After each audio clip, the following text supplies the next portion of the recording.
Hvala još jednom. Emisiju nastavljamo fudbalom. Nakon 25. kola prvoligaškog kola šampionata Rudar je i dalje lider, ali samo sa 3 boda više od budućnosti. Borba za titulu biće daleko zanimljivija zahvaljujući Zeti, koja je drugi put za mjesec dana bila bolja od ekipe Pljevalja. U drugoj ligi Bratstvo je preuzelo vrh tabele od Mladosti, koja je remizirala sa posljednje plasiranom Crvenom Stijenom. Osvrt Branka Vujsića. Zeta je pobjedom od 3-2 u derbi susretu sa Rudarom nastavila seriju uspjeha i zadržala 3. mjesto, a ujedno Pljevljacima otežala put ka šampionskoj tituli, za koju ponovo ozbiljno konkurišu i fudbaleri budućnosti. Tim iz Golubovaca je posljednjom pobjedom, a igrama tokom ovog proljeća značajno doprinio kvalitetu šampionata i učinio trku za prvo mjesto krajnje neizvjesnom.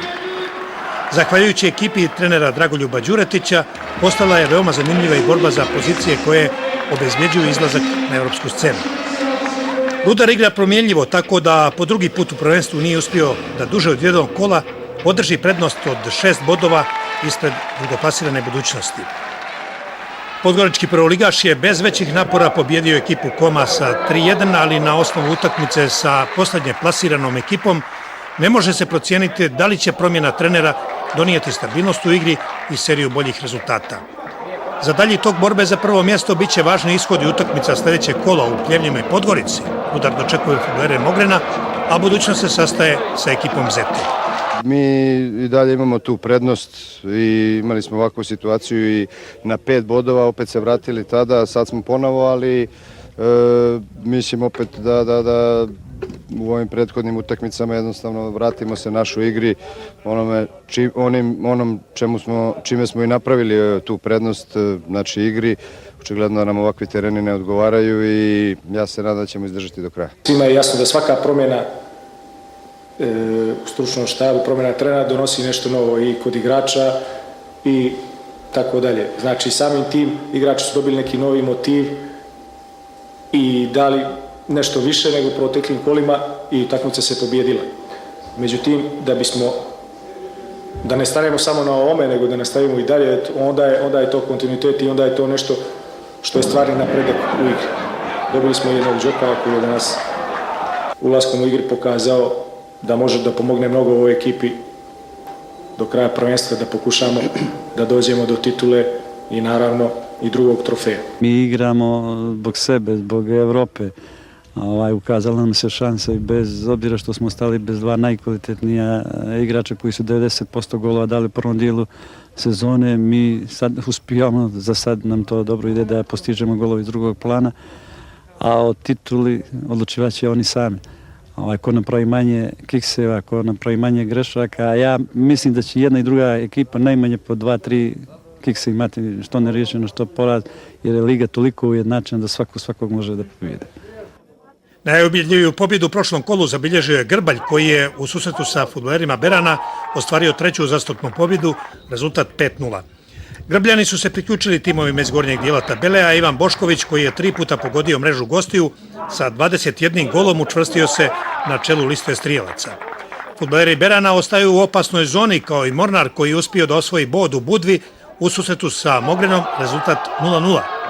Mogren je zadržao 4. poziciju, a u gornjem dijelu tabele ostaje i Lovćen, koji je uz dosta sreće osvojio 3 boda u duelu sa pretposljednjim Petrovcem. U susretu timova koji se bore da umaknu ekipama iz donjeg dijela tabele, Dečić je pobjedio Sutjesku 7-0 i bez većih briga očekuje završnicu šampionata. Početak 3. dijela takmičenja u drugoj ligi donio je veliko iznenađenje i smjenu na čelnoj poziciji. Vodeća Mladost je poslije neriješene igre na svom terenu sa posljednjom Crvenom Stijenom, rezultat 1-1, prvu poziciju prepustila fudbalerima Bratstva, koji su pobjedili ekipu pretposljednjeg Gusinja sa 4-0 i stekli prednost od 2 boda. Fudbalere bivšeg prvoligaša iz Podgorice zahvatila je duboka kriza, tako da su poslije serije od 15 utakmica bez poraza uspjeli da zabilježe samo 2 pobjede u posljednjih 8 mečeva. Tim Bratstva je u proljećnom dijelu takmičenja bio sigurniji od svog rivala, a u posljednjih 5 susreta zabilježio je 4 važne pobjede. Trka za prvu poziciju se nastavlja u nedjelju, kada će ekipa Mladosti ugostiti fudbalere Bratstva, sa kojima su u oba prethodna susreta igrali neriješeno 2-2 i 0-0. Šansu za direktan plasman u prvu ligu čeka i trećeplasirani Bar, koji ima 3 boda manje od vodećeg Bratstva i bod za ostatka za fudbalerima Mladosti. U Superligi košarkaša nakon trećeg kola Budućnost je jedina neporažena ekipa. Izabranici Dejana Radonjića do treće pobjede stigli su slično kao i u duelu sa Ulcinjem, nakon produžetaka. Beliša Jovanović. Rezultatski ništa novo u košarkaškoj Superligi, ali za razliku od prošlih sezona, uzbuđenje ima na pretek. Budućnost je jedina sa maksimalnim učinkom poslije 3 runde. U derbiju na Cetinju pobjedila je Lovćen 106-101 poslije 2 produžetka. Mornar je bio bolji od Teoda 83-76, dok je Ulcin slavio Kolašinu 80-65. Budućnost ima 3 triumfa, Lovćen i Mornar po 2, dok su Ulcin i Teodo slavili jednom. Goštak jedini je sa sva 3 poraza. Odavno na Cetinju košarkaška utakmica nije bila ispraćena kao subotnji derbi Lovćen Budućnost. Pred gotovo 800 gledalaca rivali su odigrali atraktivan meč za publiku, pun lijepih poteza, ali često mišljenja sam i bespotrebno nervoznih trenutaka.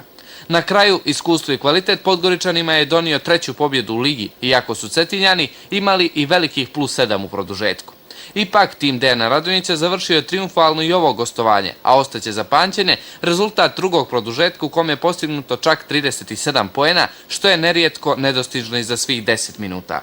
Blistao je Bojan Dubljević, centar Budućnosti na pozajmici u Lovćenu, koji je bio prava enigma za odbranu šampiona. 18-godišnji Nikšićanin broje do 27 poena, 3 više od Gordića na drugoj strani. Svi će dugo pamtiti pad Bojana Pelkića, koji je na sreću prošao bez težih posljedica i već je na kućnom liječenju. Mornar je stigao do prve pobjede u Superligi na domaćem parketu. Barani su u Topolici dobro se namučili sa odličnim timom Teoda. Tim Đorđa Pavićevića napravio je tako dobru uvertiru za komšijski derbi protiv Ulcinja, koji ćemo sutra prenositi na drugom od 19 sati. Najbolji u barskom sastavu ponovo Samaki Seferović, na drugoj strani očekivano je blistao Vukotić. Ulcin je konačno slavio u Superligi. Nakon 2 nesrećno izgubljena derbija od Budućnosti i Lovćena, tim Dragana Radovića u drugom poluvremenu slomio otpor Goštaku Kolašinu. Još jedan centar iz Nikšića bio je briljantan u ovom kolu. Radoje Đurković dao je 27 poena, 8 manje upisao je drugi centar Lalović. Na drugoj strani u timu domaćih usamljen je bio Medenica sa 27 poena. Jedinstvo je prvi finalista play-offa ženske lige. Bjelopoljke su lako u 2 meča savladale Antivari. Drugi finalista mogao bi biti poznat već sutra. Budućnost u drugom duelu gostit će Rolin, koji je slavio u prvom meču 81-57. Taj meč na programu je od 16 sati.